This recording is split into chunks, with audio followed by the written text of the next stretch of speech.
മര്യാദ വേണ്ട ഡിവൈഎഫ്ഐ കിടക്കുന്നുണ്ട്. ഒരു ചർച്ചയിൽ ഒരു സാമാന്യ മര്യാദയില്ല. മാന്യത പൊളിറ്റിക്കൽ ചർച്ചയിൽ പങ്കെടുക്കുന്ന ഡിവൈഎഫ്ഐ ഞങ്ങൾക്ക് കൃത്യമായ കണക്കുണ്ട്. ആ കണക്ക് ട്രാൻസ്പെറന്റ് ആണ്. കേരളത്തിൽ ആർക്കും പരിശോധിക്കാം. അത് ഞങ്ങൾ പണിയും അടുത്ത ദിവസം. അല്ലാതെ അതിന് ജെയ്സി തോമസിന്റെ അച്ചാരവും ഓശാനവും ഒന്നും ആവശ്യമില്ല. കേട്ടോ ശ്രീ വസന്ത് സിറിയക്ക് പാർട്ടി ഇനിയുള്ള ഘട്ടങ്ങളിലെങ്കിലും ആളുകളെ തെരഞ്ഞെടുക്കുമ്പോൾ ആളുകളെ മനസ്സിലാക്കി ഉത്തരവാദപ്പെട്ട സ്ഥാനങ്ങളിൽ ഏൽപ്പിക്കാൻ ശ്രദ്ധിക്കണം എന്ന ഒരു ചിന്ത കോൺഗ്രസിലുണ്ടാകുമ്പോൾ വളരെ ചെറിയൊരു മറുപടി മതി.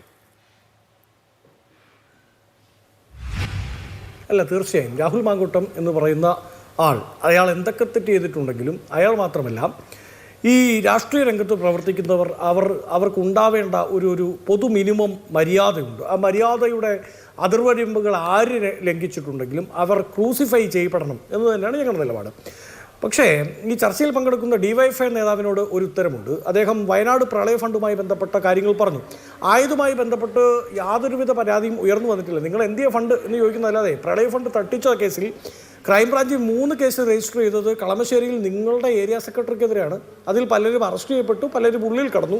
അതായത് 2018 പ്രളയം വയനാട് മാത്രമല്ല സമയത്ത് അതിൽ നിന്ന് 73 എന്ന കേസിൽ ക്രൈംബ്രാഞ്ചിന്റെ കേസുണ്ട്, FIR ഉണ്ട്. എന്റെ ഡിവൈഎഫ്ഐ നേതാവെ ഞാൻ പറയട്ടെ, അങ്ങ് എത്രയോ ആവേശപൂർവ്വമാണ് എന്റെ കാര്യത്തിൽ പറഞ്ഞത്. ഞാൻ പറയട്ടെ അപ്പോ ആ ക്രൈംബ്രാഞ്ച് FIR ഉണ്ട് നിങ്ങളുടെ നേതാക്കൾക്കെതിരെ പ്രളയ ഫണ്ട് തട്ടിച്ചു എന്ന കേസ്. യൂത്ത് കോൺഗ്രസിന് 30 വീടുന്ന കാശ് എത്ര പിരിച്ചു? 30 വീടിന്റെ പൈസ ജെയ്സി തോമസ് ആണ്. ഞങ്ങൾക്ക് കൃത്യമായ കണക്കുണ്ട്.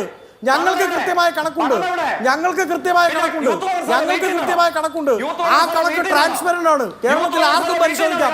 അത് ഞങ്ങൾ പണിയും അടുത്ത ദിവസം. അല്ലാതെ അതിന് ജെയ്സി തോമസിന്റെ അച്ചാരവും ഓശാനവും ഒന്നും ആവശ്യമില്ല. കേട്ടോ ഡിവൈഎഫ്ഐയുടെ പൈസ എവിടെ? നിങ്ങൾക്ക് സർക്കാരിന് കൊടുത്തു എന്ന് പറയുന്നു. എത്ര കൊടുത്തു? എവിടെ കൊടുത്തു? ആ വീട് എവിടെ? നിങ്ങൾ കൊടുത്തിട്ടുള്ള പണിയാത്തത് കർണാടക ഗവൺമെന്റ് കൊടുത്തു 100 വീട് പണിയാൻ. എന്താ നിങ്ങളുടെ സർക്കാരിന് സാധിക്കാത്തത്? എന്താ FIR ഇട്ട് അന്വേഷിക്കാൻ പറയൂ. എന്താ ആ വിഷയവുമായി ബന്ധപ്പെട്ട് യൂത്ത് കോൺഗ്രസിന് ഒരു പരാതിയില്ലാത്തത്? അയാൾക്ക് വായിൽ തോന്നിയത് മുഴുവൻ കോതയ്ക്ക് പാട്ട് എന്ന കണക്കിന് വിളിച്ചു പറയാം. പറയുമ്പോ അയാൾ ഒരു മര്യാദ വേണ്ട ഡിവൈഎഫ്ഐ ഒരു ചർച്ചയിൽ ഒരു സാമാന്യ മര്യാദയില്ല.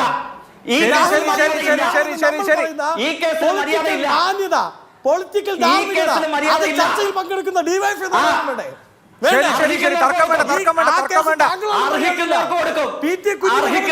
താങ്കളോടും മര്യാദയില്ല.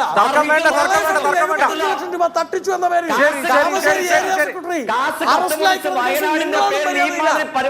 കേരളത്തിലെ മുഖ്യമന്ത്രി ആടിനെ വിറ്റും താലി വിറ്റും പൈസ കൊടുത്തവർ 75 ലക്ഷം രൂപ.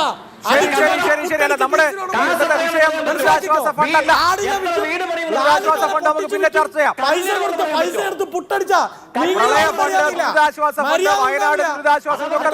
അടുത്ത ദിവസം ചർച്ച ചെയ്യാം. അതിന്റെ സമയമുണ്ടല്ലോ. അടുത്ത ദിവസം ചർച്ച ചെയ്യാം.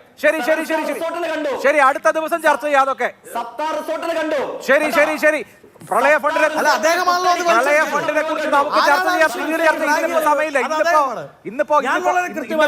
ഇന്നത്തെ ചർച്ച ശരി കഴിഞ്ഞു. ശരി അത് ചർച്ച ചെയ്യാം. നമുക്ക് പ്രളയ ഫണ്ടിനെ കുറിച്ച് ഏത് കണക്ക്? കേരളത്തിൽ FIR ഇട്ടിരിക്കുന്ന ആർക്കെതിരെയാണ്? ക്രൈംബ്രാഞ്ചിന്റെ 3 FIR ആർക്കെതിരെയാണ്? 75 ലക്ഷം രൂപ അടിച്ചു മാറ്റിയതിന്റെ പേരിൽ അല്ലല്ലോ, അത് നിങ്ങളുടെ ആരോപണം. അതൊക്കെ പിന്നെ ചർച്ച ചെയ്യാം. ഇന്നിപ്പോ വിഷയം അതല്ലല്ലോ. വയനാട് ദുരന്തമോ പ്രളയ ഫണ്ടോ അല്ലല്ലോ ചർച്ച. നമുക്ക് പിന്നീട് ചർച്ച ചെയ്യാം. Voice down. ശരി അത് നമുക്ക് പിന്നീട് ചർച്ച ചെയ്യാം.